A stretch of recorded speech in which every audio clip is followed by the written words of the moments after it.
Buenas tardes. Creo que ya es hora de empezar. Ya sabíais y estabais avisados de que hoy íbamos a tener una persona invitada. Os presento a Juan de Dios de la Hoz y tengo aquí un texto para leer y todo eso, pero prefiero darle la palabra a él, agradecerle antes que nada su presencia aquí, la charla que nos va a dar, aprovechar para poder preguntar las dudas que tengáis, para consultar lo que queráis. Es una persona muy accesible en ese sentido, no creo que haya ningún problema y sin perder más tiempo le cedo la palabra y que os comente el tema que ha venido a tratar hoy. Gracias. Bueno, buenas tardes, gracias. Me da mucha alegría estar aquí y hablar de este tema, porque además ayer o antes de ayer, no me acuerdo bien, se aprobó por unanimidad, una cosa prácticamente imposible en Cartagena, una intervención para restaurar la Catedral Vieja, este edificio del que vamos a hablar hoy. El plan director tiene ya muchos años y, curiosamente, ayer pues, se aprobó esa actuación. Ya veremos en qué queda. No sé cómo irán las cosas, pero bueno, es muy oportuno que hoy hablemos de esto. Somos un despacho de arquitectos, 9 personas, no penséis que somos muchos, quizá a algunos suene el nombre o algunas actuaciones que hemos hecho por toda la región y trabajamos en toda España desde el año 1988. Es decir, ya han pasado muchos años desde que empezamos. Y prácticamente el estudio se dedica casi en exclusiva a patrimonio histórico. Catedrales, monasterios, palacios, iglesias, basílicas, en fin. Edificios integrantes del patrimonio histórico y que estén con un alto grado de protección patrimonial. Este que vamos a ver hoy es uno de ellos. El plan director es un documento que va a ser difícil resumirlo en este rato, porque tiene, no sé, miles de páginas, cientos de planos y bueno, es un documento muy grande, pero bueno, voy a intentar en lo posible resumirlo y que se pueda entender bien. Aprovecho para decir, quizá es más cómodo que cuando tengáis cualquier duda paramos y no esperar al final, porque las cosas según llegan es mejor preguntarlas y si yo sé responderla, pues sobre la marcha la intento responder. ¿Adelante? ¿Sí? Bueno, os pongo dos imágenes, un poco para... Es la hora casi de la siesta, para captar la atención de todo el mundo. Un tablero de ajedrez y una baraja. Si tenemos el tablero de ajedrez, probablemente solo podemos decir, podemos jugar a las damas o podemos jugar al ajedrez, pero no más, no hay muchas cosas más, ¿no? Sin embargo, si decimos... ¿Qué ha pasado? Se ha ido... Ah, está. Sin embargo, si ponemos la baraja, pues podemos decir a qué jugamos, cuántos cantidad de juegos podemos jugar. Estamos utilizando unos recursos, una baraja, unas reglas, pero podemos hacer multitud de juegos, podemos hacer multitud de cosas. Bueno, a mí me gustaría que esta cosa, explicada así muy rápidamente, fuera la que nos guiara a lo largo de todo este rato, que podamos, utilizando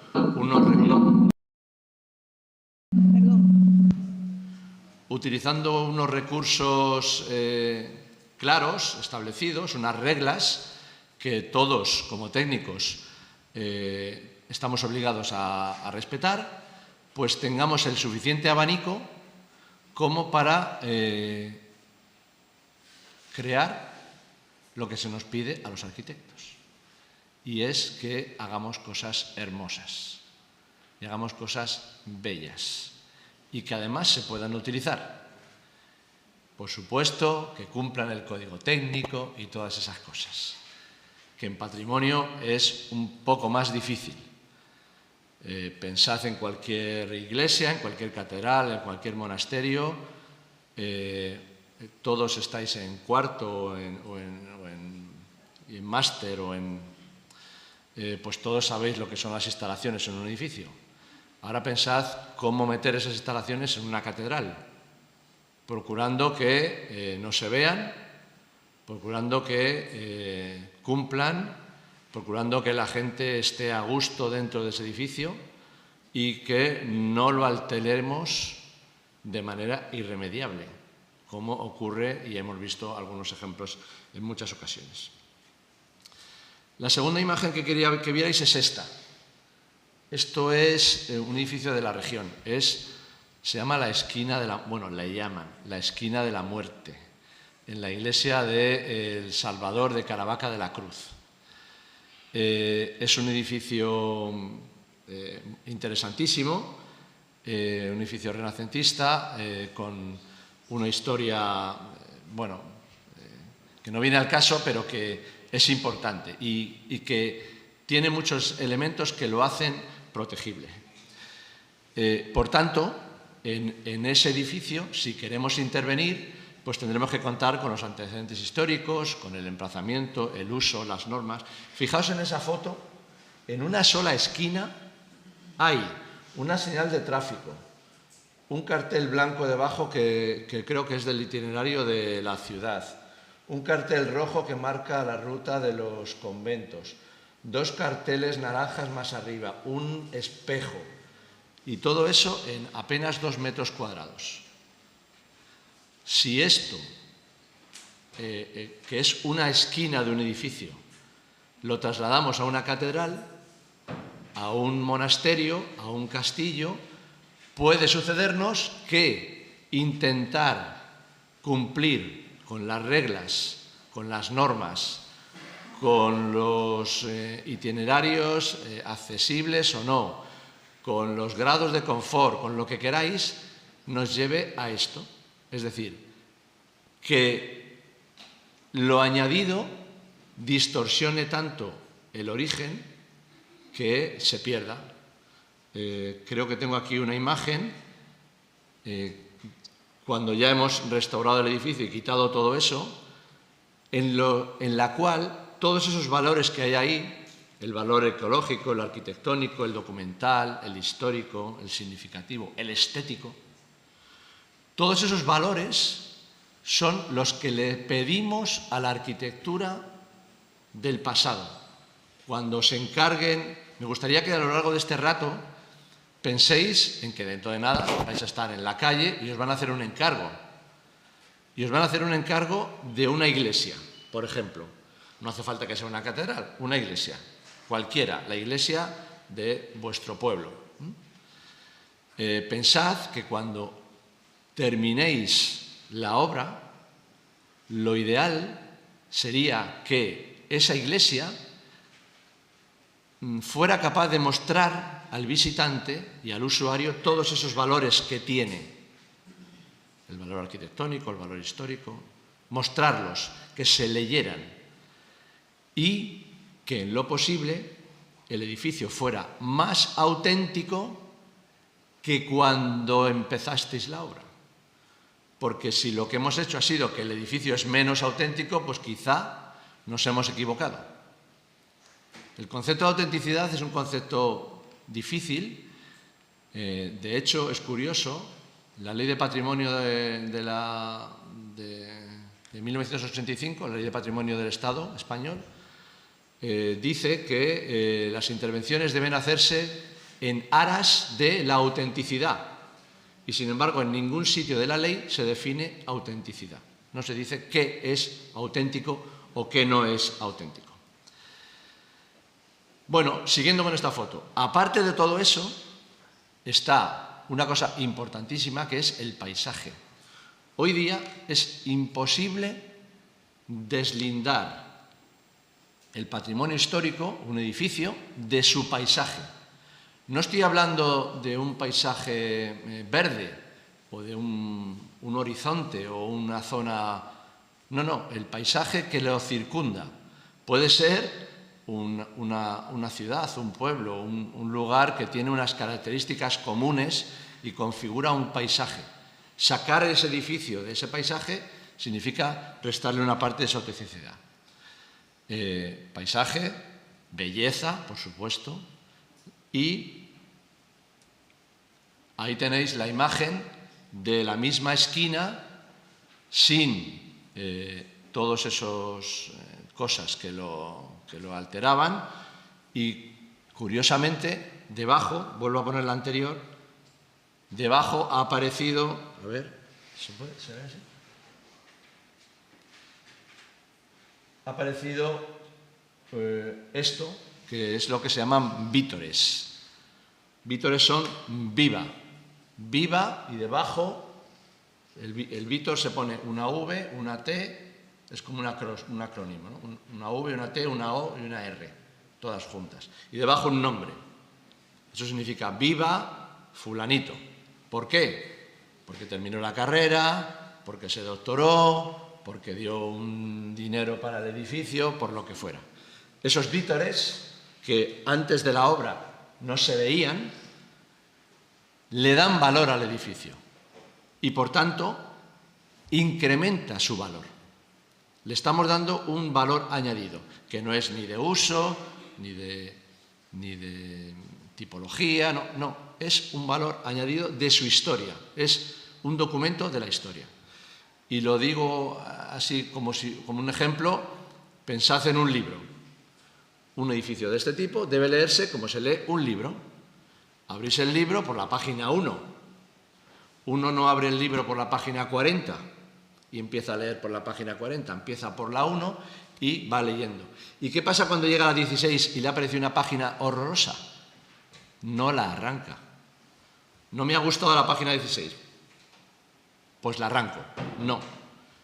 En las intervenciones que hagamos en el edificio, todo lo que nos muestra es parte de su historia.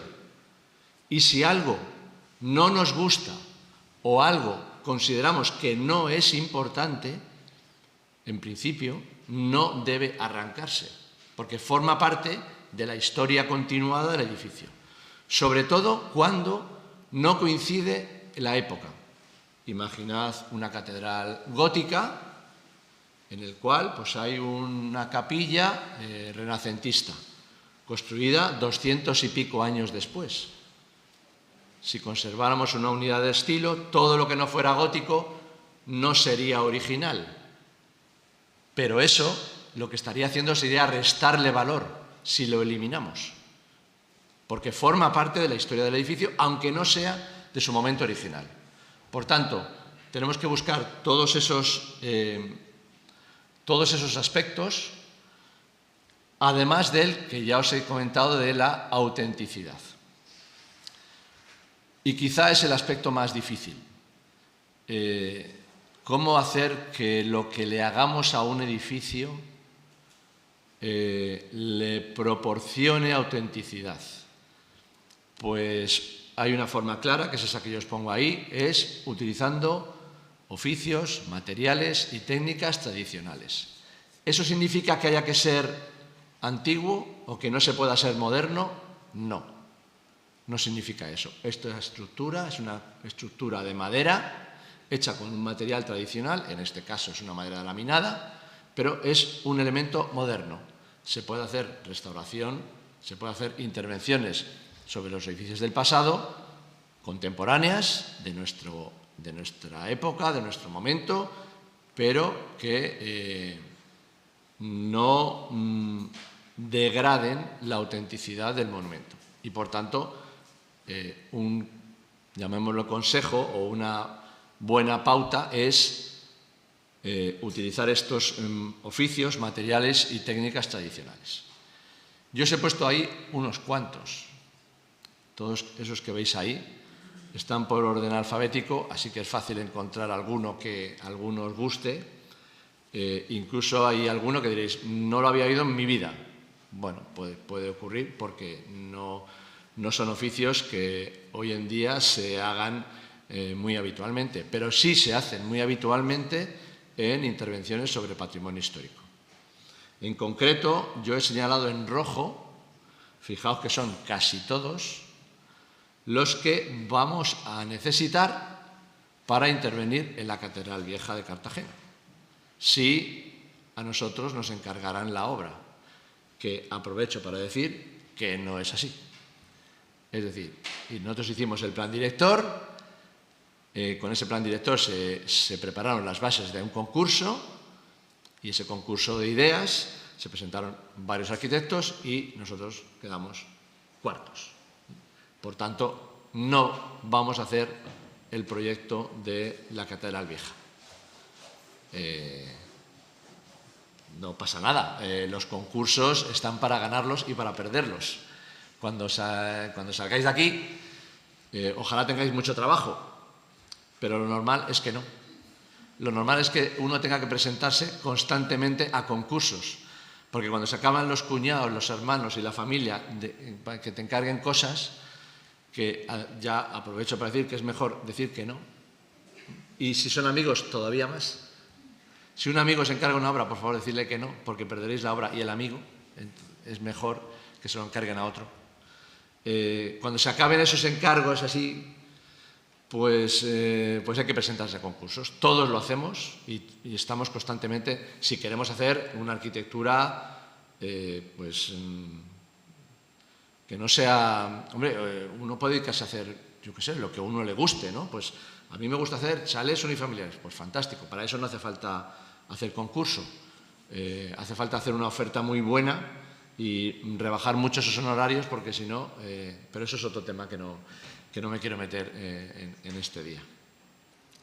Bueno, volviendo a la imagen que os ponía antes de la iglesia de Caravaca de la Cruz, paso ya a añadir, y por eso pongo la imagen es una fotografía de Clifford, una fotografía preciosa de 1902. Ahí se ve al fondo, bueno, me imagino que muchos no seréis de Cartagena, entonces no tenéis por qué conocer el edificio. Estamos hablando de, a ver, esta iglesia que está en lo alto del puerto de Cartagena. El edificio en el que ahora estamos estaría más o menos por aquí. Este es una parte del puerto, la entrada al arsenal estaría un poco más a la izquierda y es un edificio que dominaba la parte antigua de la ciudad. ¿Y por qué pongo esta imagen? Para volver a lo que os explicaba antes de cuando se encarguen la iglesia de vuestro pueblo. Porque no solamente es que estéis actuando sobre un edificio antiguo, es que ese edificio es expresión de los sentimientos artísticos y sobre todo religiosos, y en Cartagena más aún de los sentimientos de identidad de la ciudad. Este edificio y muchos otros de la ciudad, los cartageneros, ¿sois muchos de Cartagena? ¿Uno? ¿Solo uno? ¿Dos? Ah, bueno, alguno más. Bueno, hay algunos. Los cartageneros sois muy orgullosos de vuestro pasado y eso es una virtud, claramente. Entonces, no sé por qué, pero defendéis más que en otros sitios de España que conozco, en los que he trabajado, defendéis más vuestras costumbres, vuestro patrimonio, vuestras fiestas, en fin, lo que sea. Entonces, este edificio, la Catedral Vieja, es una seña de identidad para muchos de los habitantes de Cartagena. En ocasiones incluso vehementemente, muy vehementemente, llegando incluso no es a la agresión, ni mucho menos, pero sí al poderío, ¿no? Es decir, bueno, es que esto es lo que yo defiendo y esto es mi tierra, es mi lugar. Bueno, pues eso, que en Cartagena se defiende mucho en cualquier sitio donde actuéis, en un edificio que forme parte del patrimonio histórico de ese lugar, os va a ocurrir. Es decir, no solamente estáis actuando sobre un conjunto de piedras o de ladrillos o de maderas, estáis actuando sobre un edificio que forma parte de la colectividad. Y, por tanto, tenéis que tener en cuenta a esas personas. Seguramente estoy diciendo una cosa que a los profesores de proyectos les va a sentar fatal. Es decir, cuando hacéis un proyecto tenéis absoluta libertad, seguro. Y desde esta escuela, no la conozco suficientemente, pero me imagino que es así, se os da y se os enseña para que seáis capaces de responder ante cualquier proyecto y diseñar cosas extraordinarias. Pero probablemente no vais a tener ninguna cortapisa, vais a tener casi total libertad absoluta para hacer el edificio más extraordinario que podáis diseñar. No digo que en patrimonio no se pueda hacer eso, pero hay que tener en cuenta que el edificio sobre el que vais a trabajar no es solo un conjunto de piedras y de ladrillos, es algo que expresa el sentimiento de una ciudad, de un pueblo, de una localidad. Y sus gentes y sus propietarios y sus usuarios os van a pedir cuentas. Os van a pedir cuentas. En este mare magnum que vivimos, cada vez es más complicado defender los proyectos, porque no habéis todavía salido a la calle, a lo mejor muchos ya habéis trabajado en estudios y podéis verlo, pero una fotografía mal hecha o intencionadamente tomada de una manera puede arruinar una intervención sobre un edificio. No quiero poner muchos ejemplos del caso y no he traído ninguno, pero sí que esto ocurre pues muy a menudo. Eso que veis ahí son los nombres que ha recibido este edificio a lo largo del tiempo. Son nombres diferentes del mismo edificio.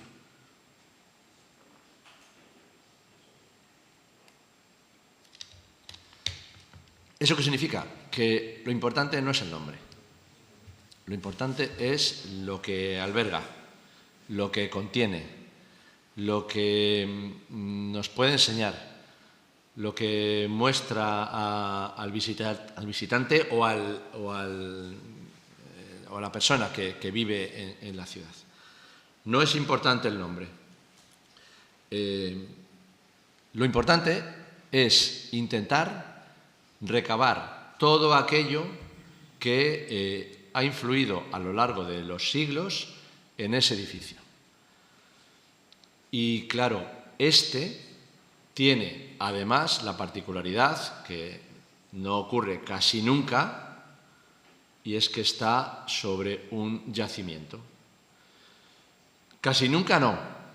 La gran mayoría de los edificios, en cuanto tengan 200 o 200 y poco años, van a tener un yacimiento arqueológico debajo o en sus paredes.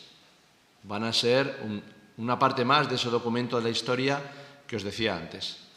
Pero es que este edificio tiene debajo un yacimiento que ha salido a la luz y se ha puesto en uso, que es el Teatro Romano.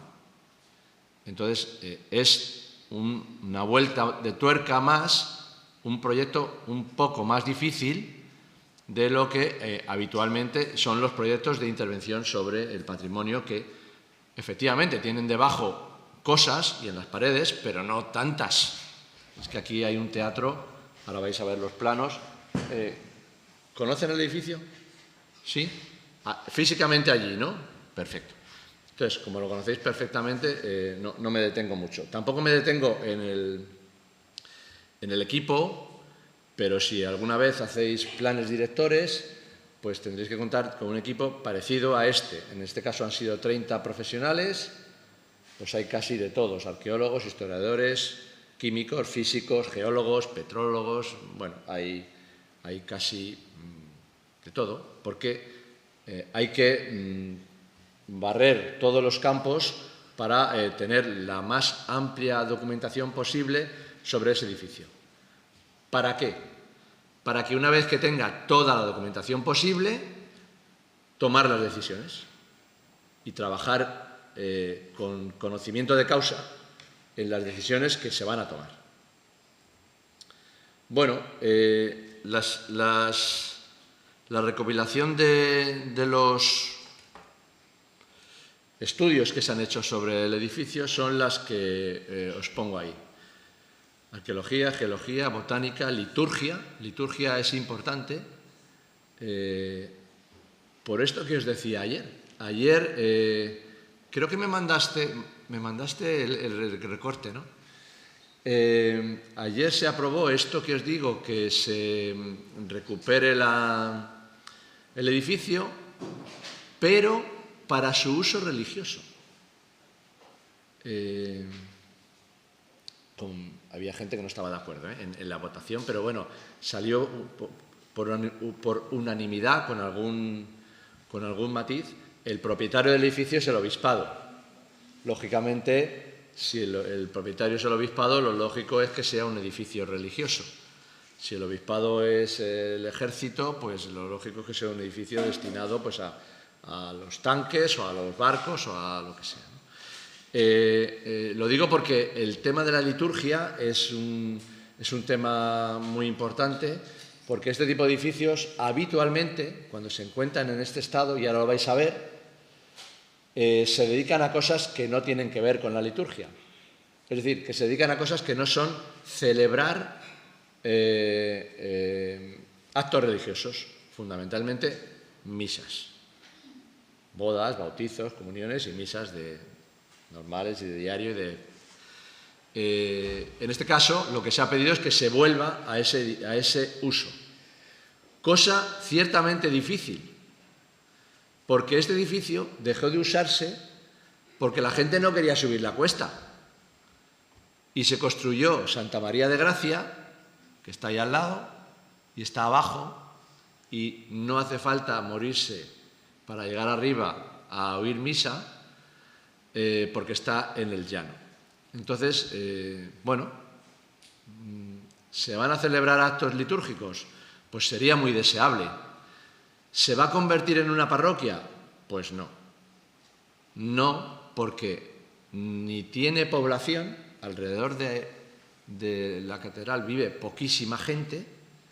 Está todo el Parque Cornisa y fundamentalmente hay edificios, pero que miran hacia abajo, no miran hacia arriba.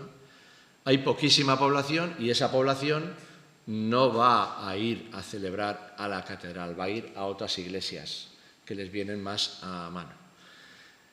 Entonces, ¿en qué quedamos? ¿Lo restauramos para que sea una iglesia o no? Bueno, pues bajo mi punto de vista, lo suyo es que lo restauremos y que se puedan celebrar actos religiosos, por supuesto, y quizás sea lo más principal. Pero, ¿por qué no se van a poder celebrar otro tipo de actos? ¿Por qué no se va a poder celebrar una exposición, un concierto, lo que queráis? ¿Eso significa que haya que tratarlo de otra manera? No, hay que diseñarlo de forma que se puedan compaginar esos usos y que uno de ellos no altere a los otros de manera irremediable. No he traído ejemplos, pero hay una iglesia en Alemania que es una biblioteca. Bueno, hay muchas, que es una biblioteca. Y es estupendo. La verdad es que los libros quedan bien en cualquier sitio. Entonces, es fácil. Pero hay iglesias que son restaurantes, discotecas, gimnasios. Hay muchos ejemplos de todo esto. Pero en la mayoría de estos ejemplos que os he dicho, el uso altera completamente la concepción del espacio y no se entiende bien la iglesia. Y si no se entiende bien el edificio pues estamos restándole una parte muy importante de su valor. Y termino con este tema de la liturgia. Pensad que esto es una catedral, o por lo menos deberíamos entenderlo así, aunque la catedral es la cátedra del obispo, es la sede del obispo. Y ahora mismo en Cartagena no hay obispo y, por tanto, bueno, es un tema que no conviene entrar. Pero me da igual. ¿En qué momento una catedral es más auténtica y está más viva?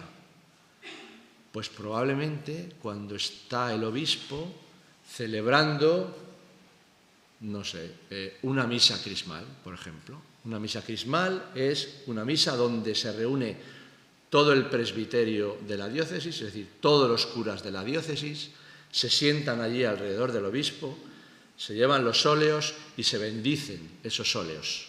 El aceite que le ponen a los niños cuando les bautizan, el aceite que ungen a los enfermos cuando les dan la unción. Bueno, pues esa celebración, con todos los curas allí, el órgano sonando, el coro de niños cantando, todos los acólitos revestidos, es de una belleza increíble, aunque uno no crea, aunque no esté de acuerdo con el cielo o el infierno, me da igual, pero tiene una componente estética impresionante. Bueno, pues si perdemos eso, estamos quitándole un valor enorme al edificio. Si solo se celebra en ese edificio una exposición o un concierto, pues estaría muy bien, pero la parte de la liturgia se ha perdido y, por tanto, una parte de su valor también. Es decir, si se pueden mantener, mucho mejor. Y eso es lo que propone el plan director y por eso hay estudios relacionados con la liturgia, con la química, la petrología, las obras de arte, la construcción, la historia. Como os decía, son 1.400 páginas, 124 planos, que persiguen esto que veis aquí. Mejorar el conocimiento del conjunto, unificar la información que se disponga, plantear programas, ahora veremos cuáles, programa de intervenciones, programa de usos, religioso, turístico, museográfico, cultural, bibliográfico, archivístico. Este edificio se destruyó su archivo de manera casi completa, pero, por ejemplo, las catedrales españolas guardan el archivo musical más importante del mundo, como dato, y son legajos escritos en pergamino o en papel, guardados en los archivos catedralicios, muchos de ellos inéditos. Hay ahora mismo en España más de 12 tesis doctorales destinadas solo a conocer los archivos musicales de la Iglesia española. Con eso os doy un dato, simplemente para que veáis que el programa archivístico de un edificio puede ser enorme. Docente investigador, aquí la universidad tiene un papel muy importante y otros. Aparte de estos programas de uso, están los programas de difusión, promoción y marketing, que ¿por qué no? ¿Por qué no una catedral puede tener merchandising? Hace poco, bueno, no poco, hace 10 años quizá. Eso es poco para vosotros, para mí es menos. La Catedral de Burgos demandó a una empresa que le puso a una botella de vino, a uno de sus añadas, le puso la Catedral de Burgos. Y salía el logotipo de la catedral, la foto de la catedral en la etiqueta de la botella. ¿Eso es importante? Pues bueno, quizá no es importante, pero lo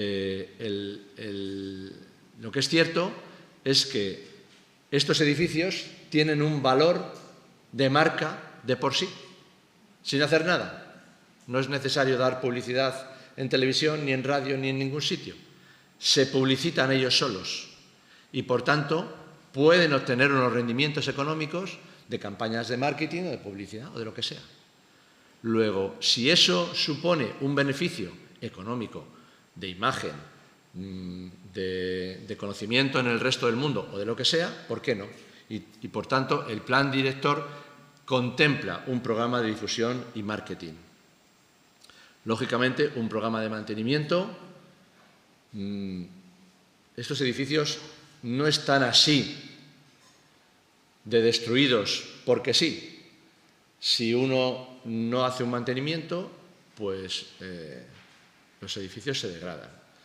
Un edificio que tiene miles de metros cuadrados, como este o como cualquiera que se os ocurra, cualquier catedral, cualquier castillo, tiene que tener un equipo permanentemente de mantenimiento trabajando todo el año. En las catedrales hay una cosa muy bonita que se llama el canónigo fabriquero. El canónigo fabriquero es un canónigo. Ojo, que los canónigos no son cualquier cosa. Hoy en día no, pero hasta hace poco tiempo el canónigo es un cura que superaba una oposición durísima para trabajar en la catedral. Es como un catedrático de la catedral. Bueno, pues el canónigo fabriquero era la persona más preparada del cabildo para dedicarse a restaurar el edificio. Y, por tanto, sabía de todo. Sabía de construcción, sabía de arte, sabía de liturgia, sabía de todo y se procuraba y procuraba que todo estuviera lo más al día posible. Un plan de gestión, ahora lo veremos, no muy en detalle, pero... Y una cosa importante que es incluir criterios para las propuestas de restauración y un calendario. ¿Por qué digo esto? Porque un plan director es un documento que establece lo que se debe hacer en el edificio a lo largo de 10 o 15 o 20 años. Eso significa que lo más normal es que el redactor, en este caso yo soy el director del equipo, lo más probable es que el redactor del equipo de ese documento no esté durante 15 o 20 años trabajando en ese edificio. Y lo más normal es que haya otros profesionales que intervengan, pero deberían tener unos criterios para que las propuestas de restauración que se hagan hoy, o dentro de 5 años, o dentro de 20, tengan un hilo conductor, estén basadas precisamente en el conocimiento que se ha obtenido durante la redacción del documento. Bueno, os enseño algunos datos de la planimetría, aunque si la conocéis, pues quizá voy más deprisa. Este es el plano general de la iglesia, montada, como veis. Esta es la summa cavea del Teatro Romano. Los ábsides de la iglesia están montados encima de una parte importante del teatro.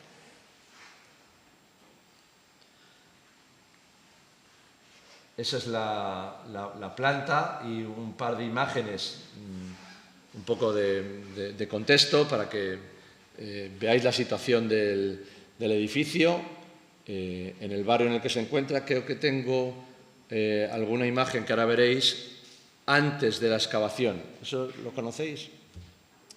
Bueno, ahora lo vemos porque es interesante. Es un caso extraordinario. Es decir, haber encontrado un teatro romano que no conocíamos su existencia. Es decir, Cartagena es una ciudad romana y, por tanto, debe tener un teatro, pero en dónde estaba no se sabía hasta hace relativamente muy poco tiempo. Esos son los principales hitos de la ciudad, señalados con unos círculos concéntricos a qué distancia están de la catedral, un poco para saber cuál es la influencia que tienen cada uno de ellos. Estos son espacios libres, sean de agua o sean verdes o sean como sea. Itinerarios principales que estén cerca o atraviesen o pasen por el área de influencia de la catedral. Y quizá la parte más importante, los datos históricos. No me puedo detener mucho porque si no, encima que hablo mucho, pues sería demasiado largo, pero sí que tenéis que tener algunos datos fundamentales. Uno, una catedral, un edificio de este tipo, fue en su momento probablemente uno de los edificios más importantes de este enclave.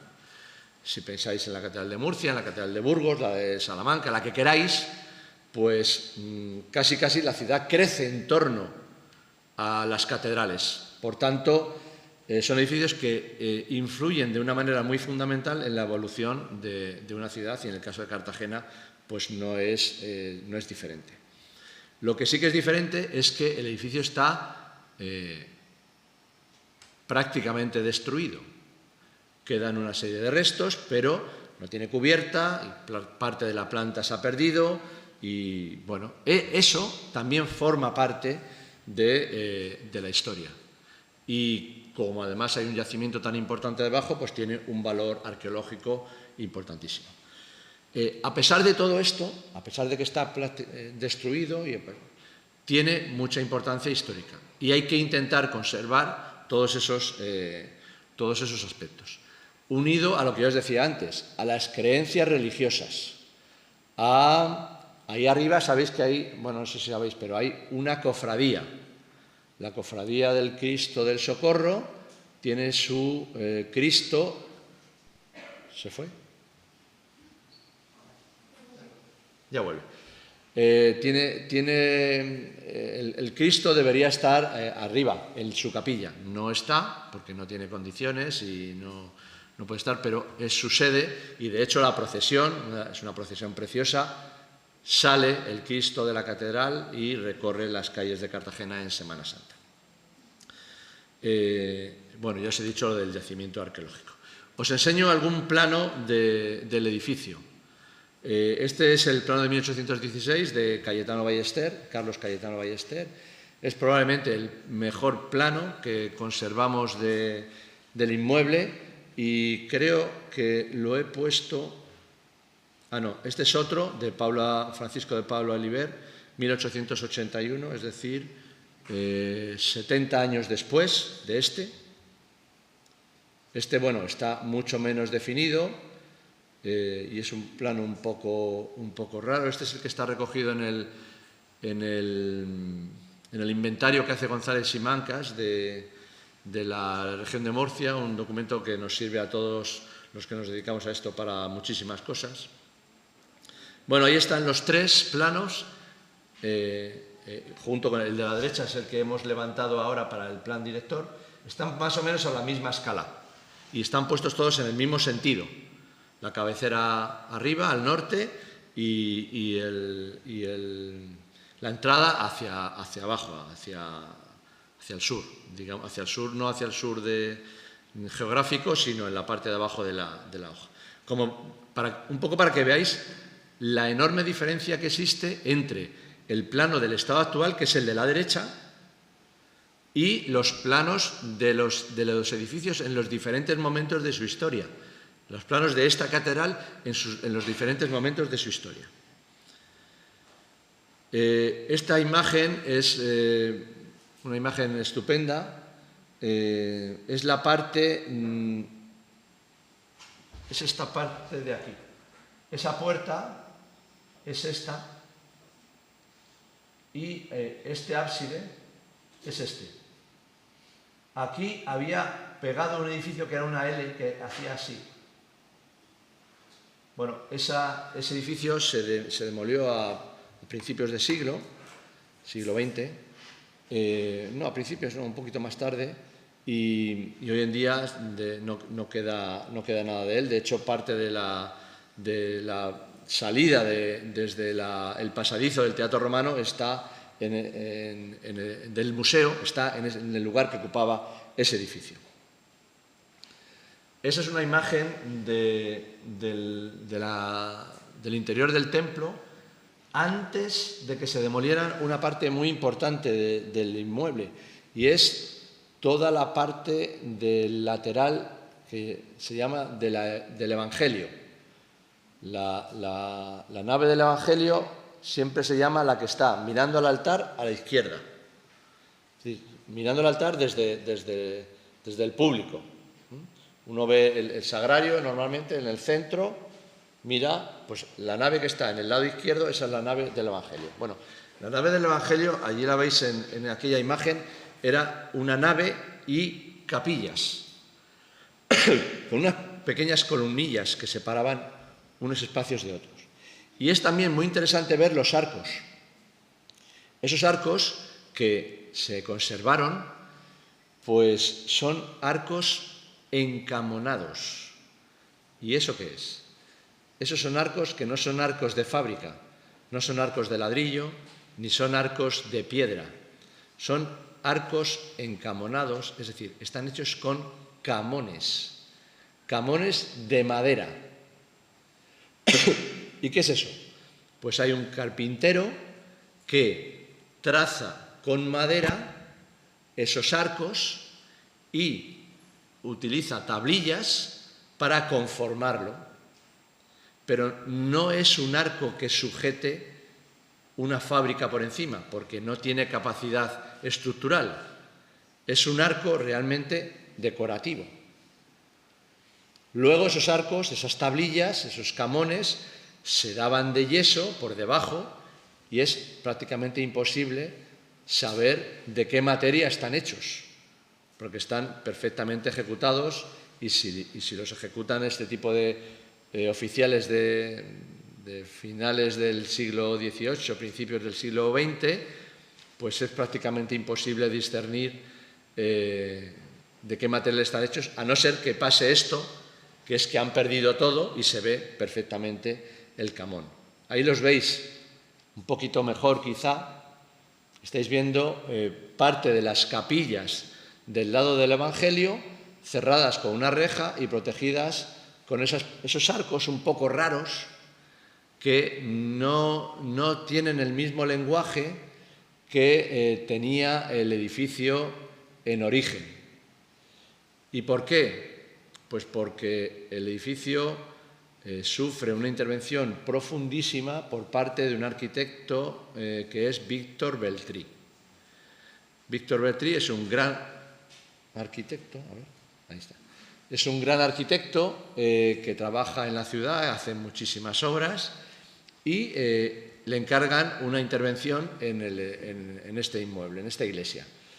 Bueno, él hace una actuación integral y hoy en día probablemente le criticarían mucho porque hizo una intervención realmente, iba a decir agresiva, pero realmente no es agresiva porque no lo es, pero sí que cambió mucho el aspecto del edificio. Y entonces él es el que incluye este tipo de arcos, este tipo de soluciones, en una especie de neogótico que es el que hemos visto en la mayor parte de las fotos que se conservan. Esta es la que os ponía al principio, ahí veis la vista desde el puerto. Fijaos qué bonitas las murallas que prácticamente llegan hasta el agua. Hoy en día tenemos un paseo con 4 carriles por en medio, pero las murallas de Cartagena lógicamente llegaban casi hasta el agua para defenderse, lógicamente, del enemigo. Ahí volvéis a ver el edificio de la catedral dominando el conjunto. En aquel momento todavía conservaba la cubierta y seguro que estaba en uso, con mayor o mejor fortuna. Ahí lo veis, hay distintas imágenes, son imágenes pues, muy bonitas por todo, ¿no? Por ver el castillo en lo alto, por ver el tipo de barcos que amarraban en el puerto, las mercancías. Bueno, ahí el náutico. Bueno, son imágenes realmente hermosas. Este es del archivo Loti. Hay 3 archivos fundamentales: el archivo Loti, el archivo Ruiz Bernacchi y el archivo de Clifford y de Laurent. 4 grandes archivos que conservan unas fotografías extraordinarias porque están hechas en negativo de vidrio y la técnica me parece que se llama el colodión húmedo o colodión de plata o algo así. Bueno, alguna de estas imágenes se expuso hace unos años en Madrid, en el círculo, en la Real Academia de Bellas Artes de San Fernando, y algunas fotografías de estas tenían 3 o 4 metros de largo.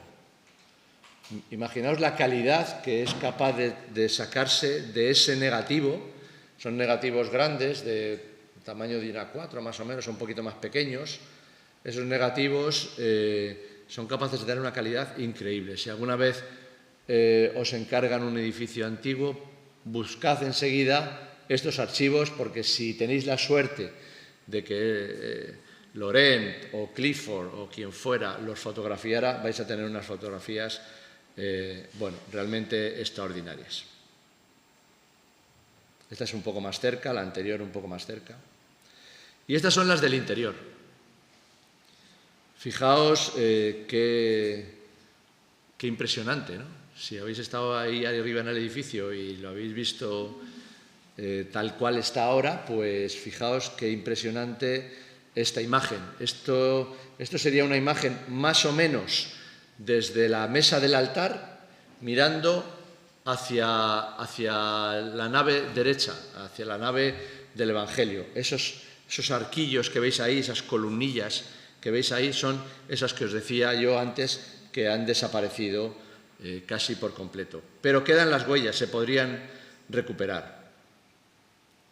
De hecho, en estas fotografías históricas no solamente se ven los camones de los arcos, que son estos, sino que también se ven los camones de las bóvedas. Es decir, las bóvedas también están hechas con camones de madera.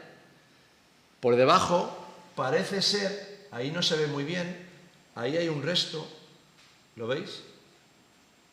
Parecen tablillas y luego esas tablillas se enyesan y queda así. Eso que estáis viendo es yeso dado en el camón de madera.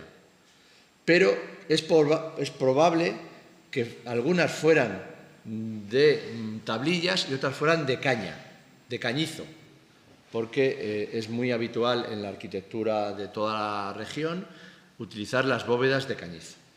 Bueno, ahí se ven los restos de los arcos, estas tornapuntas que veis ahí, algunas de ellas todavía están, estas. Las cabezas de los capiteles de las columnas adosadas, muchas de ellas también están. Mirad la imagen de la derecha con los huecos, esos huecos donde entraban este tipo de estructuras de madera que servían para soportar esa cubierta. Es decir, no la vemos porque se quemó o lo que sea, pero tenemos el 100% de probabilidad de saber que esta cubierta era de madera.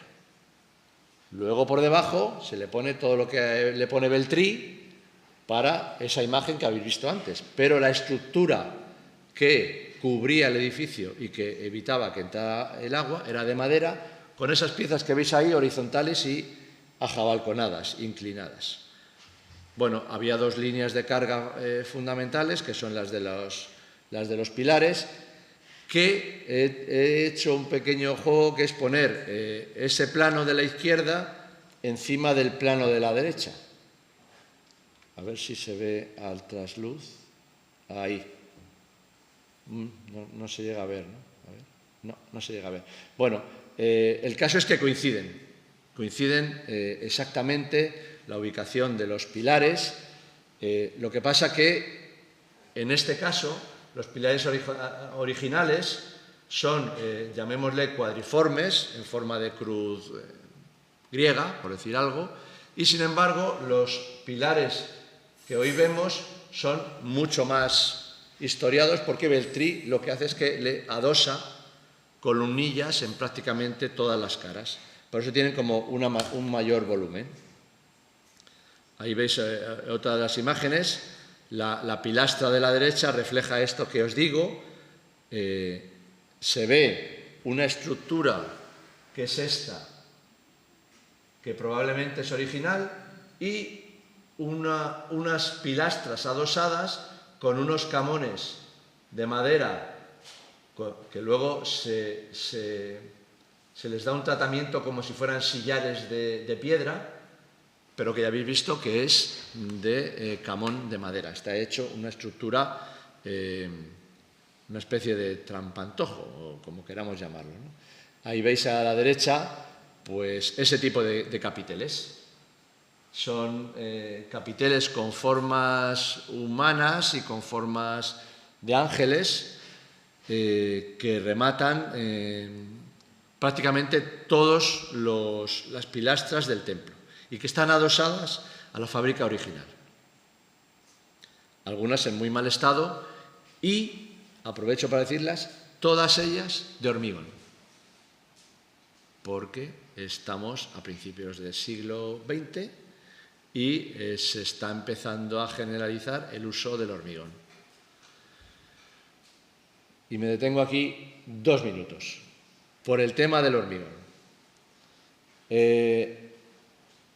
Al principio, llamando principio, los momentos de las cartas de Venecia, las cartas de Atenas, se consideraba el hormigón como un material contemporáneo, ideal para intervenir en los edificios del pasado. Era capaz de amoldarse, era capaz de soportar cargas, era capaz de distinguirse de los elementos del pasado y se promovió su uso en miles de edificios, incluso en lugares tan significativos como Pompeya. ¿Qué ocurre? Que el tiempo pasa y, según ha ido pasando el tiempo, nos hemos ido dando cuenta que el hormigón, que tiene unas características extraordinarias para muchas cosas, también tiene unos inconvenientes muy importantes. El principal inconveniente que tiene es que es un material tenaz y, por supuesto, mucho más tenaz que los materiales sobre los que se pone. Imaginad una cubierta, imaginad un edificio como este que no tiene cubierta, que no tiene tejado, y queremos ponerle una cubierta, que es lo que vamos a hacer, que es lo que se va a hacer en este edificio, si todo va bien. Pues podríamos pensar en colocarle una cubierta de hormigón, porque es un material que se adapta bien a las luces, porque es un material que permite hacer arcos, que permite hacer... ¿Qué ocurre? Que tendríamos que apoyar el hormigón sobre la fábrica que ha llegado hasta nosotros, que en general es o ladrillo o piedra de Tabaire, piedra caliza. ¿Y qué sucede? Que el hormigón es un material mucho más tenaz que el ladrillo y que la piedra, y que por tanto admite muchas menos diferencias de movimiento. No se mueve igual una estructura de hormigón armado que una estructura de piedra, de madera o de ladrillo. De hecho, la estructura de hormigón armado casi no se mueve. Y si una cosa que casi no se mueve se pone encima de una cosa que se tiene que mover, porque la piedra, el ladrillo y la madera se mueven, pues como el hormigón no le deja moverse, se defiende como fisurándose. Se fisuran los elementos antiguos cuando le colocamos por encima, por los lados, por debajo, por donde sea, un elemento más tenaz. Esto se ha visto claramente en los terremotos de Lorca y en cualquier terremoto que se haya producido en una ciudad histórica. L'Aquila, por ejemplo. ¿Por qué se caen los edificios durante un terremoto? Los edificios se caen durante un terremoto porque los edificios están pensados para resistir las cargas de la gravedad, que son verticales. Uno calcula los cimientos y dice, pues a este pilar le llegan 24 toneladas. Vale, pues voy a diseñar el cimiento para que aguante perfectamente y transmita al terreno 24 toneladas y por ese pilar circulen correctamente. Pero, a no ser que estemos en una zona sísmica, no los calculamos para resistir esfuerzos horizontales, que son los que induce un terremoto sobre los edificios. Lógicamente, los antiguos no calculaban. Ellos hacían prueba y error. Ellos sabían que una bóveda de un canto, un octavo de la luz, pues era estable. Bueno, pues ya está. Ellos se limitaban a hacer eso y funcionaba. ¿Qué pasa cuando un terremoto lo mueve horizontalmente? Pues que estas estructuras antiguas, hechas de ladrillo, madera, piedra, yeso, se deforman. ¿Por qué? Porque se mueven. Al moverse, se deforman y se agrietan. ¿Qué ocurre cuando el terremoto afecta a un edificio que tiene una estructura de hormigón?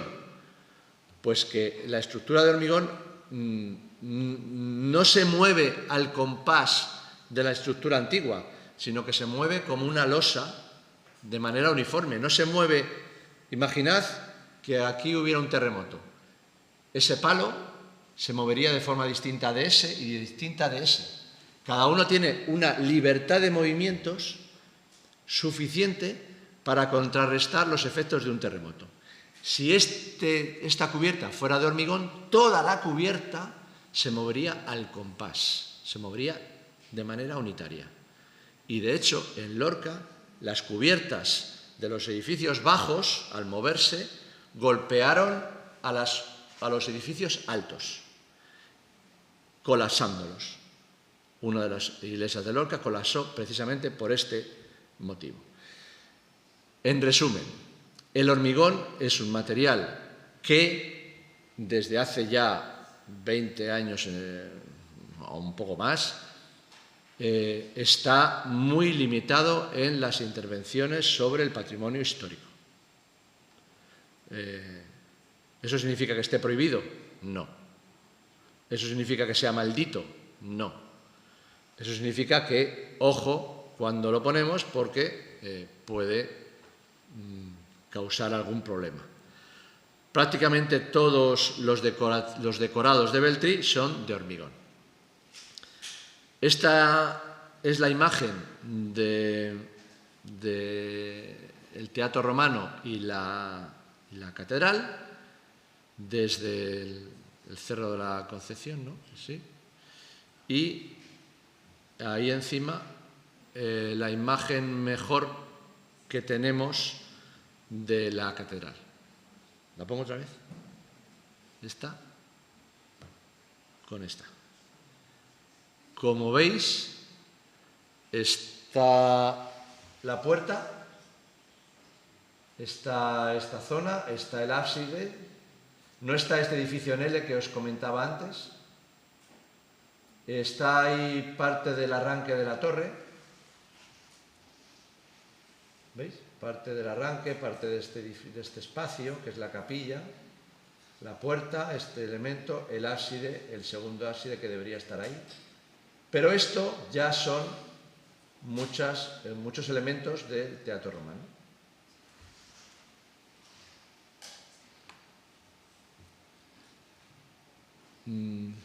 Y ahora viene lo interesante. ¿Volvemos a hacer esto? La solución para restaurar este edificio es copiar esta imagen, que la tenemos aquí. No tenemos más que coger esta y ponerle esta cubierta. ¿Por qué no? Pero ¿sería auténtico? Lo que os decía al principio. Después de vuestra... Ahora sois vosotros los arquitectos de esto, ¿eh? Después de vuestra intervención, ¿el edificio es más o menos auténtico? Es el debate, ¿eh? Y el debate es extraordinario e interesantísimo. Ahora veremos qué cosas se pueden plantear. Bueno, esta es la planta con la superposición de las excavaciones arqueológicas. No me detengo mucho porque no tenemos tiempo, pero bueno, enseñaros, esta es la capilla de San Ildefonso, en la que apareció la basa del altar antiguo y una cisterna romana. Ahí veis estos dibujos tan bonitos, deberían ser de arquitectos, pero no, son de arqueólogos. Así que a veces tenemos que aprender de ellos. Si no somos capaces de dibujar igual de bien que los arqueólogos, pues el arquitecto se expresa dibujando. Luego dibujemos bien. Dibujemos bien un detalle constructivo o dibujemos bien un levantamiento como este. Si hay que echarle más horas, pues más horas, pero no se puede... Igual, cuando digo dibujo, digo presupuesto. Ahora hay que presupuestar eso. Y de verdad que en ningún sitio, en ninguna base de datos, viene metro cuadrado de restauración de catedral gótica. No viene. Hay que hacerse todos y cada uno de los precios. Igual que hay que dibujarse todas y cada una de esas piedras y esos ladrillos. Es nuestro trabajo. ¿Estará mejor o peor pagado? Eso es otro tema. Nuestros honorarios dará para hacer un trabajo extraordinario o no. Pero si nuestra propuesta no es responder de forma extraordinaria a un edificio extraordinario, quizá vamos mal. Bueno, hay distintas imágenes estos son atarjeas de conducciones de distintas zonas del edificio. Ahí hay una secuencia de restos arqueológicos en diferentes niveles del inmueble, un poco para que os hagáis idea de la riqueza que supone esto.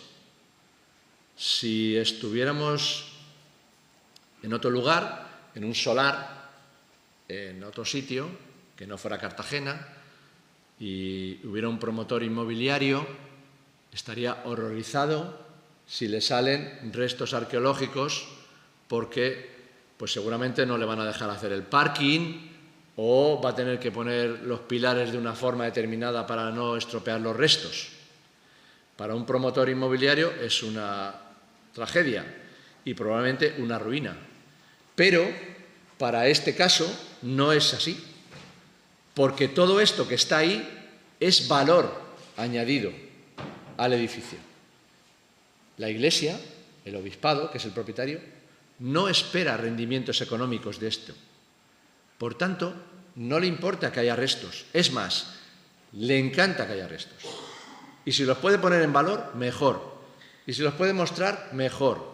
Y si además cobra una entrada por ellos, pues mejor que mejor.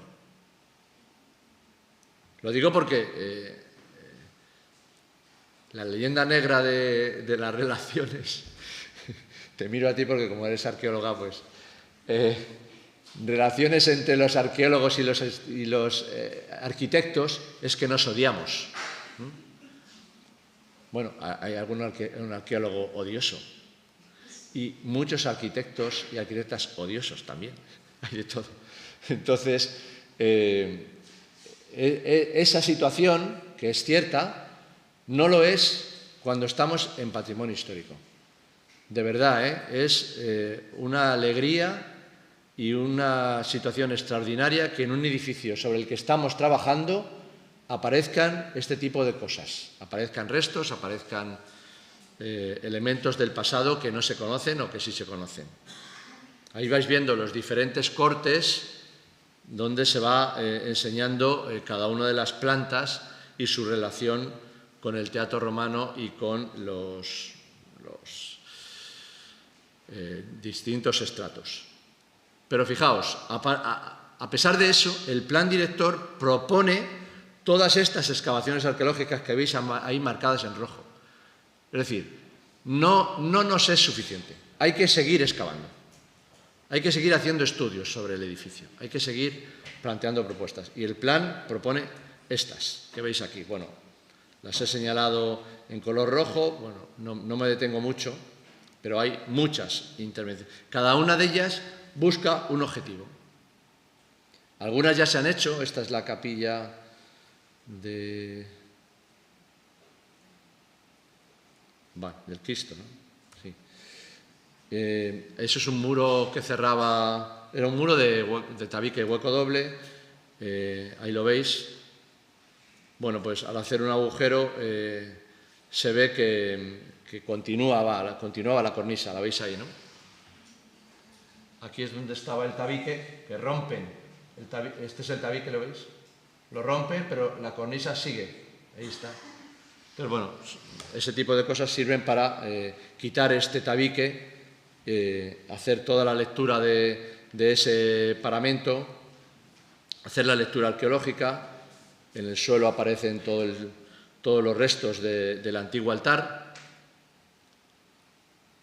y plantear ahí veis la superposición entre a la derecha el estado previo, a la izquierda la excavación arqueológica. Fijaos que no quedan todas las piezas, solo quedan estas, pero queda la impronta.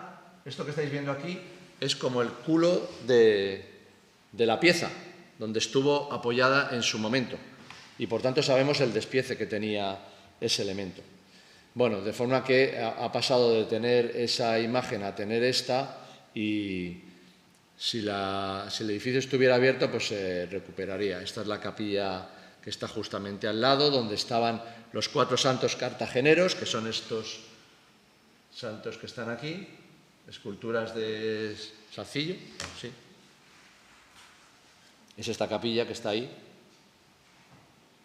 Como no es posible recuperar este elemento, lo que hay es una fotografía. Es muy fácil identificar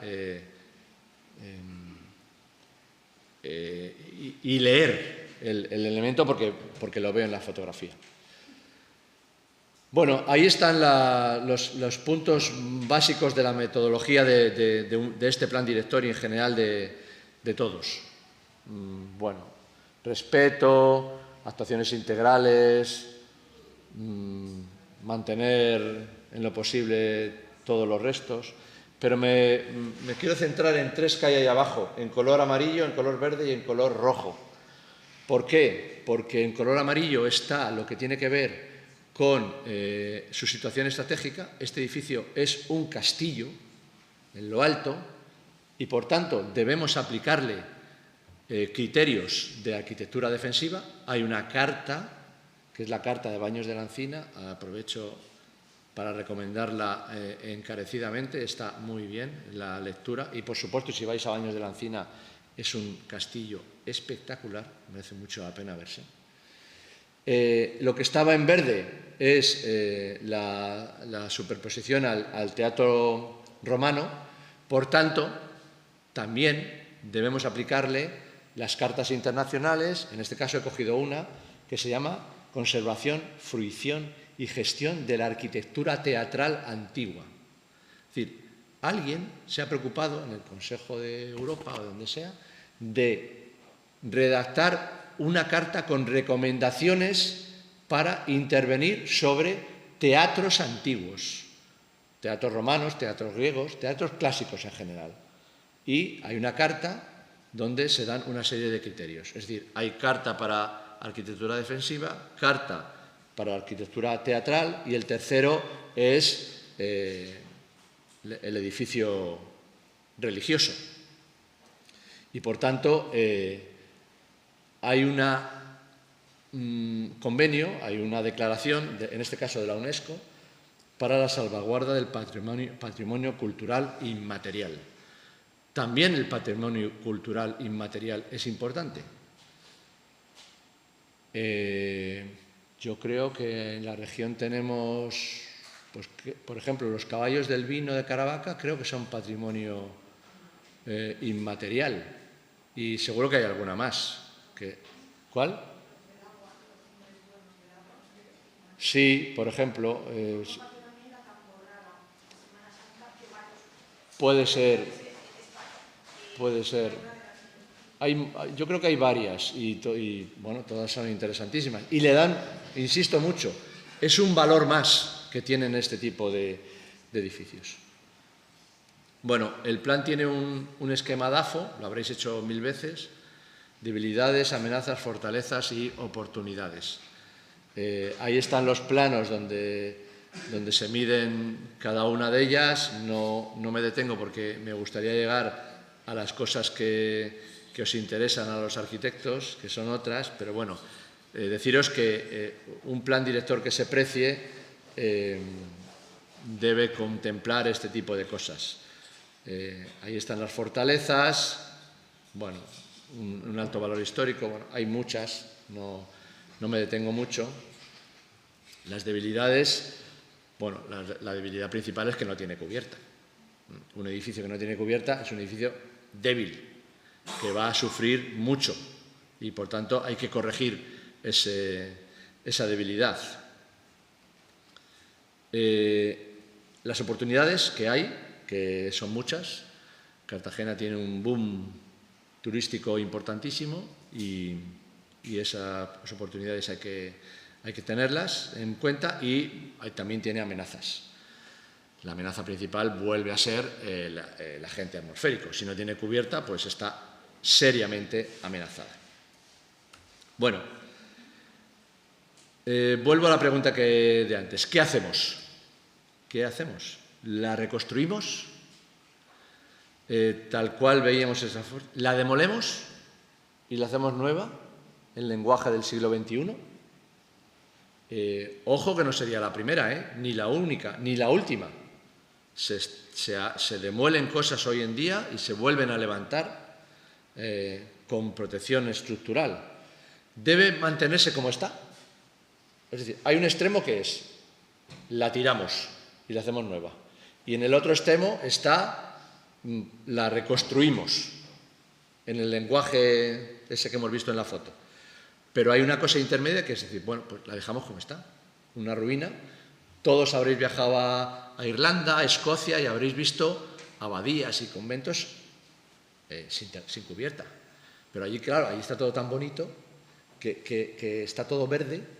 Hay un cementerio que además es precioso. Entonces, allí queda bien. ¿Aquí podemos hacer esto? Pues no lo sé, pero como criterio es una hipótesis que podemos estudiar. Debe mantenerse tal cual está y no hacer nada. Bueno, si decidimos reconstruirlo, hacemos una copia exacta del edificio antiguo. ¿Pero de qué edificio? ¿Del edificio del 17 o del 18? ¿Del edificio que hace Beltrí en el 20? ¿Qué edificio reconstruimos? ¿Buscamos uno anterior todavía, que a lo mejor lo encontramos, uno del siglo XVI? ¿O hacemos un edificio del siglo XXI? Eso sería una opción.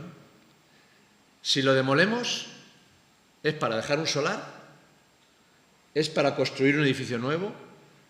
¿Es para no hacer nada y recuperar el graderío del Teatro Romano que está ahí debajo?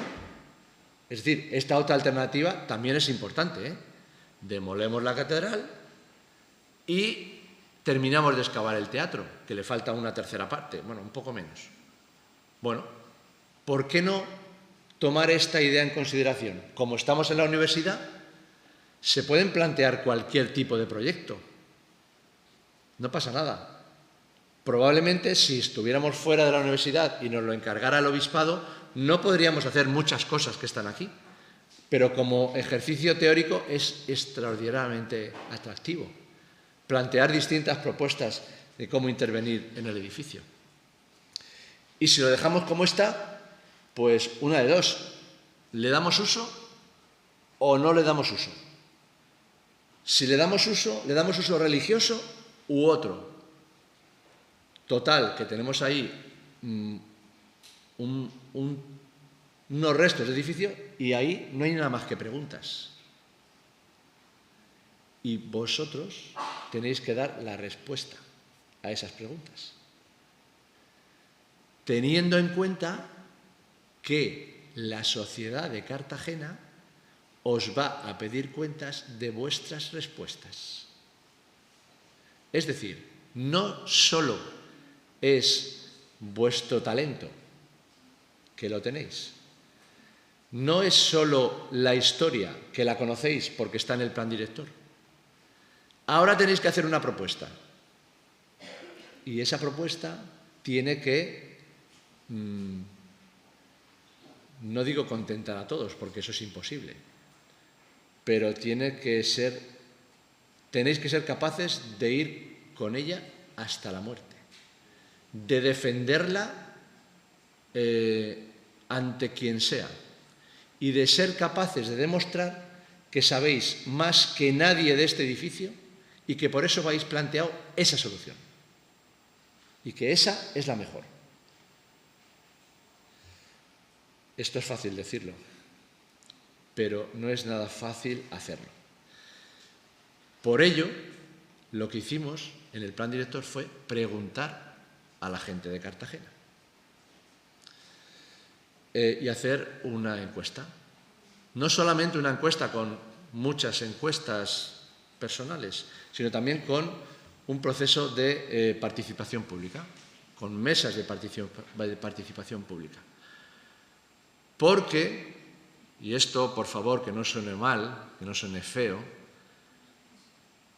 desgraciadamente lo que ocurre hoy en día en el patrimonio en España es que unas pequeñísimas minorías montan unos pollos enormes y nos creemos que la opinión del común de la gente es la de esa minoría y no es cierto. No es cierto. La gente tiene la cabeza muy bien puesta en su sitio y sabe perfectamente lo que quiere. Pero siempre hay extremos en la derecha, extremos en la izquierda, por el frente, por atrás y por todas partes, pero extremos que son los que más ruido hacen. Y parece que esas opiniones son las ciertas, y no es verdad. Y no es verdad, os lo digo con conocimiento de causa, porque salió así en el estudio de participación. Mirad, aparte de 776 entrevistas, cientos de reuniones dieron lugar, se hizo aquí además, se hizo en la UPCT. Un equipo de profesores de la universidad montó un equipo con alumnos y se hicieron un montón de encuestas y de participación ciudadana. Bueno, aquí están algunos de los datos. Mira, el 4%, a la hora de la preferencia de cómo se debería intervenir, solo el 4% decía que se mantuviera como está. El 23%, bueno, había diferencias entre mujeres y hombres, pero bueno, lo que está en gris son mujeres, lo que está en naranja son hombres. El 23% de hombres y 37% de mujeres, perdón, lo he dicho al revés, querían que se recuperara el edificio de la iglesia. Y el 72% de mujeres y 56% de hombres querían que se recuperaran los restos arqueológicos. Es decir, había mucha más gente que quería que se recuperara el teatro romano que el edificio religioso. Cosa que nos llamó la atención, porque parece que eso no es lo que se oye en la calle. ¿Para qué desearía usted, esta es la pregunta, ¿para qué desearía usted que se dedicara este espacio después de una hipotética reforma? Para museo, casi el 40%. Para usos religiosos, el 31%. Para actividades culturales, el 22%. Otros, el 6%. Es decir, no es tan mayoritaria la religiosa. No, de hecho, no es la mayoritaria. Bueno, así, un montón de preguntas que se fueron haciendo a las personas, como por ejemplo, ¿la recuperación de este edificio es prioritario para la conservación del patrimonio histórico de Cartagena? El 81% dijo que sí, es prioritario para la ciudad. Bueno, eso nos alegra que sea una cosa importante. Es importante, pero deberían hacerse otras cosas, el 17%, y no un 1%, prácticamente nada. Fijaos, ¿cuál es el principal valor o recurso, entendemos, de Cartagena? Recurso turístico. El patrimonio histórico contestaron el 68%, su puerto el 9%. A mí me llama la atención. A mí me parece que el puerto es un atractivo turístico descomunal, pero bueno, salió el 9 frente al 68, que consideraba que el principal atractivo era el patrimonio histórico. Bueno, luego la posición geográfica, la tradición es un 5, otros recursos un 2, bueno, había... Bueno, esto nos dio mucha paz, para entendernos. Lo que se estaba diciendo en los foros, en las páginas, no es verdad. La gente de Cartagena pensaba de manera distinta y, por tanto, se podían plantear cosas distintas. Voy a pasar a... Ahí sí que se ve lo que... la superposición, pero quería mostrar ejemplos parecidos. Bueno, este es Sevilla. En Sevilla se han encontrado restos muy importantes y encima pues le han puesto las setas. Esto nos gustará mucho, poco o regular. A mí me gusta mucho. Pero hay gente en Sevilla que lo odia, que dicen que han puesto una cosa que altera completamente el ritmo de la ciudad, y probablemente sea así. Recordad lo que os dije al principio. Es imposible discernir o separar el patrimonio de su paisaje. Y la ciudad es el paisaje. Estas setas son extraordinarias como elemento constructivo, pero alteran el paisaje del casco histórico de Sevilla. Eso creo que no hay duda. Otra cosa es que sea un recurso extraordinario y tal, pero ahí lo dejo. Valencia, una excavación en la Almoina, con una cubierta metálica mucho más discreta, que apenas sobresale de la superficie.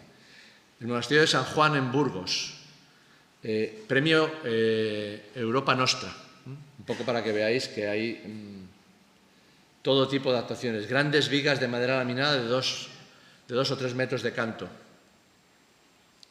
Izandeguía, en Roncesvalles, una cubierta que no existía, que se recuperan los arcos diafragma. Lo que os voy a enseñar, hay obras mías, os las diré cuáles son, y obras que no. Hay obras en España, hay obras fuera, hay un poco de todo. ¿Cuándo lo dejamos? 10 minutos. Bueno, 5 minutos mejor. Para que tengamos... aprovecho para deciros, en PowerPoint me da cosa, pero os la puedo dejar en PDF. De forma que tengáis todo esto... A ellos les he subido el artículo que redactasteis para unas jornadas de patrimonio Sí. de Murcia sobre el plan director, lo tienen. Bien. Mucha información también está. Bien. Si puedes aportar algo más, Esto que estamos viendo, todo lo que estáis viendo, os lo paso en PDF y lo tenéis. ¿Sí? Y por tanto, bueno. Lorca, esto es la ermita de San Clemente, en el castillo, que ha cubierto una sinagoga judía. Tarragona, una cubierta de tefte, una cubierta de plástico para proteger un edificio que ha perdido su cubierta. Podemos hacer esto aquí, en Cartagena. ¿Por qué no? Es una opción. ¿Os acordáis de la primera diapositiva? ¿A qué jugamos? Tengamos unas reglas, es decir, uno no puede guardarse una carta aquí, en la manga, pero podemos jugar a muchas cosas y podemos jugar a poner una cubierta de plástico, metálica, de camones, ¿vale? Esto vuelve a ser Lorca, esto es Santa María, que han puesto una cubierta. San Juan, también en Lorca, todas estas sufrieron a raíz del terremoto.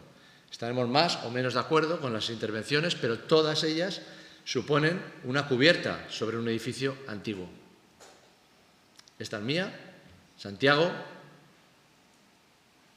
Mía, cuando digo mía es porque estoy aquí, pero hay un equipo enorme de gente, ¿eh?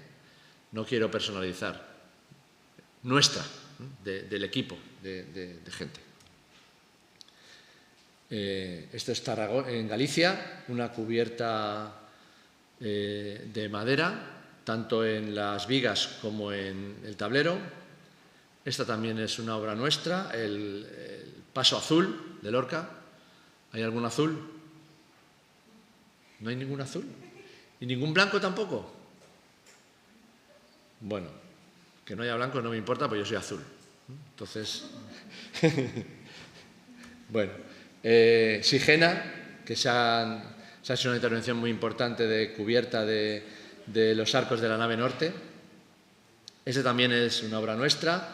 La sala noble del castillo de Brihuega, en Guadalajara. Esos arcos que veis ahí son arcos de piedra, montados sobre una cimbra. Las escuelas Piedras de San Fernando, una obra importantísima, seguramente que conocéis, que ha recibido numerosos premios y tiene tantos detractores como admiradores. Tiene de todo. Río Seco en Burgos, Santa María de Cazorla en Jaén, Arlanza en Burgos, Monsalud, Córcoles, esta es nuestra, hemos cubierto la iglesia.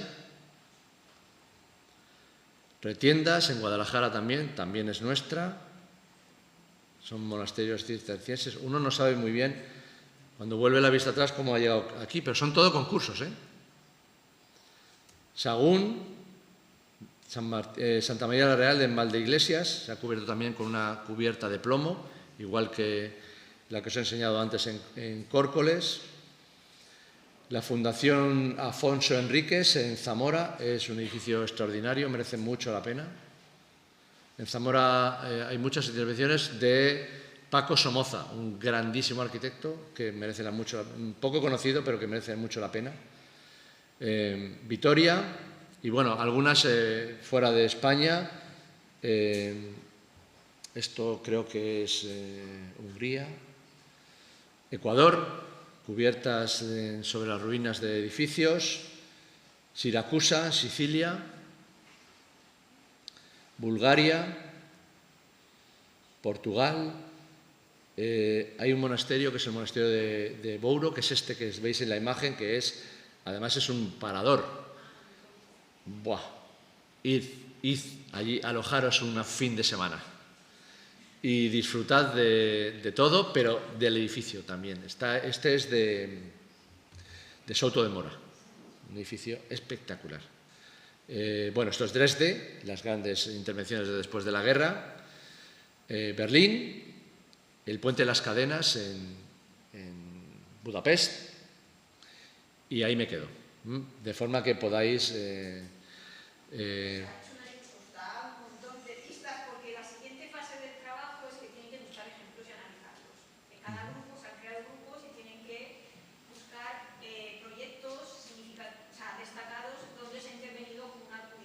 Aquí hay todos los que queráis, hay muchísimos.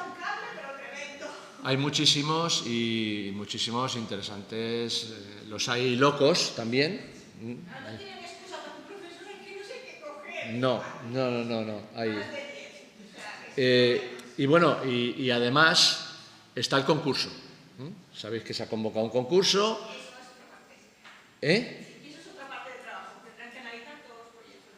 Bueno, podéis poner a parir a todos menos a uno. y bueno, cualquier pregunta que tengáis, pues encantado. Yo tengo una pregunta. Bueno, primero, gracias por venir. Y mi pregunta es que, según pone en el plan director, si me equivoco, corríjame, es que los restos del teatro romano se deberían de ver en la intervención que sale en la catedral. ¿Es así? Sí. Vale. La gente que viene a Cartagena viene, pues, en primer lugar a ver el teatro romano, ¿no? Entonces, mi pregunta es, ¿le restaría valor que la intervención que sale en la catedral la gente la interpretase como un museo de los restos romanos, como otra parte del teatro romano, y la gente fuese a verlo, y no fuese como tal a ver la catedral? ¿Eso le quitaría valor a la catedral? Que la gente fuese a ver entrase a la catedral, pero no a ver la catedral, sino a terminar de ver el teatro romano. Bueno, ya algo hemos avanzado en lo que os he explicado antes, pero si el edificio se cubre y se pone en uso, hay que darle un uso. Si ese uso exclusivamente es el teatro romano, pues tenemos uno. Si ese uso es el teatro romano y celebraciones religiosas, tenemos dos. Si es conciertos, tenemos tres. Es decir, bajo mi punto de vista, y esto es absolutamente personal, seguramente habrá personas que piensen diferente, sumar es bueno. Restar es horrible. Es decir, en esos planos que habéis visto antes de la catedral, se ven en los ábsides los restos de la cavea del teatro. Taparlos, para mí, sería un error, porque estamos restando. Si están ahí, veámoslos. ¿Que hay que hacer unas escaleras para bajar y verlos? ¿Que hay que hacer una pasarela? No sé, lo que sea. Pero si están, veámoslos, sumemos elementos al edificio religioso. Y si además, por encima de esos restos, se puede celebrar una misa, se puede celebrar un concierto, pues estamos sumando. Estamos dando más valores al edificio. Valor histórico, valor documental, religioso, tipológico, de ocio, turístico. Cuantos más, mejor. Con un límite. Que ninguno de ellos mutile irremediablemente cualquiera de nosotros. Porque si pasa lo de Sevilla, que es un ejercicio extraordinario de arquitectura, las setas, pero se pierde el valor del conjunto histórico del casco antiguo, pues yo creo que le está restando valor. No sé si he contestado.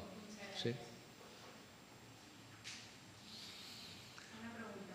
Cuando he hablado de variedad de usos, por ejemplo, lo del concierto, ¿no desacralizaría en cierto modo el espacio litúrgico? Me explico. Puede haber usos diferentes en iglesias que son del norte de Europa, porque digamos que no tiene por qué ser católica, no puede ser cristiana, donde no está el rito de la consagración, que realmente es el que aporta ese carácter sacro. Entonces, una vez que el espacio es sagrado para los católicos, porque se produce ese rito, ya la concepción cambia, ¿no? Si metes un museo, por ejemplo, en hora que no consume con los cultos, es compatible, pero porque no estás visualizando el espacio de manera diferente. No sé si me explico. Cambia en un concierto, cambia esa perspectiva, pero el espacio ya es sagrado, ¿sabes? No.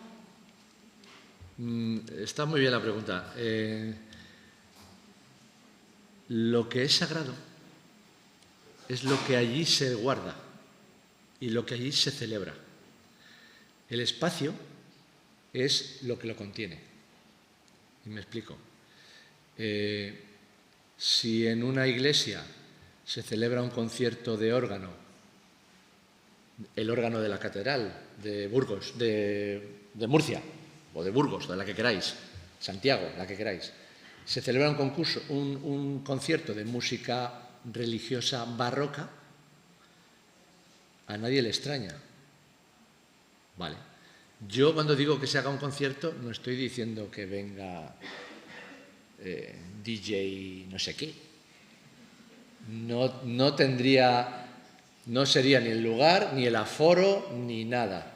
Pero un concierto de un cuarteto de cámara, un concierto de voces de seises, de niños, un concierto de... No tiene por qué ser música religiosa, pero estos espacios son capaces de albergar cualquiera de estos conciertos y no por ello se desacraliza el espacio. Porque la música no sea sacra, la música que se está celebrando ahí no sea sagrada, no sea religiosa, no impide que se celebre. Mirad, yo os recomiendo que leáis, hay 2 cartas del Papa Juan Pablo II a los artistas. Son unas cartas de una belleza impresionante. Bueno, ¿qué dice el Papa? No es que yo sea especialmente religioso, pero bueno, las he leído. ¿Qué dice el Papa? Dice, la belleza no pertenece a ningún estilo y la belleza no pertenece a ningún lugar. Los espacios son bellos, sean góticos, como si son renacentistas, como si son del siglo XXI, pero por el hecho de ser bellos, no por el hecho de pertenecer a un movimiento. Y él dice, el estilo de la Iglesia no es el gótico, ni el barroco, ni el rococó, no. Es todo aquello que sea capaz de mostrar la belleza de Dios. Eso es lo que él dice. Pues yo estoy muy de acuerdo con eso. Es decir, si nuestros edificios son capaces de expresar belleza y de conmover a la gente que los usa por un concierto, por una celebración religiosa o por un lo que sea, estamos en el buen camino. Es decir, creo que no pasa nada porque la música que se celebre allí, el concierto que se celebre allí, no sea de música religiosa. Tiene que tener y tampoco que entren 5.000 personas, porque no caben. Tendrá que ser un concierto pequeño y para menos personas las que quepan allí. Pero creo que le daría valor añadido. Y de hecho, en toda Europa se llenan las iglesias para escuchar órgano o para escuchar un coro o para escuchar, aunque canten música de Disney, que se hace. No sé si... Como veis, hablo mucho, Dime. Bien, al principio hablamos de la autenticidad. Entonces, en ese sentido, en el patrimonio, ¿cómo podríamos considerarlo sin crear falsos históricos? ¿Podría ser a través de actividades o tiene que ser directamente tocando el monumento o el edificio? Quizá esa pregunta es la pregunta. Ahí está el debate. ¿Cómo intervenimos en estos edificios para que ni sea un falso histórico y sean capaces de seguir manteniendo todos esos valores de los que hemos hablado? Es la pregunta y, como comprenderéis, no tengo la respuesta. Os he sugerido que un buen camino es utilizar materiales y técnicas compatibles con las que el edificio conserva, porque ese camino me va a permitir una mayor relación entre lo antiguo y lo que yo le pongo nuevo. Pero hasta ahí. No soy capaz, y además el debate es interesantísimo. ¿hasta dónde tiene que llegar la propuesta de reconstrucción de un edificio? Afortunadamente, aquí somos 80. Cuando nos encarguen ese proyecto, daremos 80 respuestas diferentes. Lo malo sería que diéramos 2 iguales, porque estaríamos jugando al ajedrez. No estaríamos jugando a las cartas. Eso es lo que he intentado transmitir. Os he intentado decir, oye, tenemos un elemento compuesto de muchas cosas y tenemos que respetar muchas reglas, pero tenemos libertad para intervenir. ¿Dónde está el límite a nuestro talento creativo, a vuestro talento creativo? Lo tenéis que poner vosotros. Aquí, en la escuela, es fácil. Podéis hacer cualquier locura. Locura, me refiero, que no cumpla, que haya muchas alturas, que se vea desde el mar, porque sea de acero inoxidable, qué sé yo. Podéis hacer. Cuando os presentéis, estéis en la vida laboral, pues tendréis que dar otra solución diferente, probablemente de la que daréis aquí. Pero para eso está la formación. Para eso está esto que estáis aprendiendo y que tendréis que dar una solución. Estáis en cuarto, ¿eh? El año que viene sois arquitectos. O sea, si la solución que dais se parece mucho a la que daríais el año que viene, mejor. Mejor. Pero ojo, os lo he dicho antes, a muerte con ella. Si planteáis una solución, que estéis absolutamente convencidos de poder defenderla ante quien os va a examinar, que es el propietario, la Dirección General de Patrimonio de la Comunidad Autónoma y vuestros propios conciudadanos. Que podáis defenderla y decir, mira, esto es lo que he propuesto porque es lo mejor para el edificio. Y se conserva esto. Tiro esto. Esto es lo mejor. No sé dónde está el límite. Pero el debate es lo mejor que hay.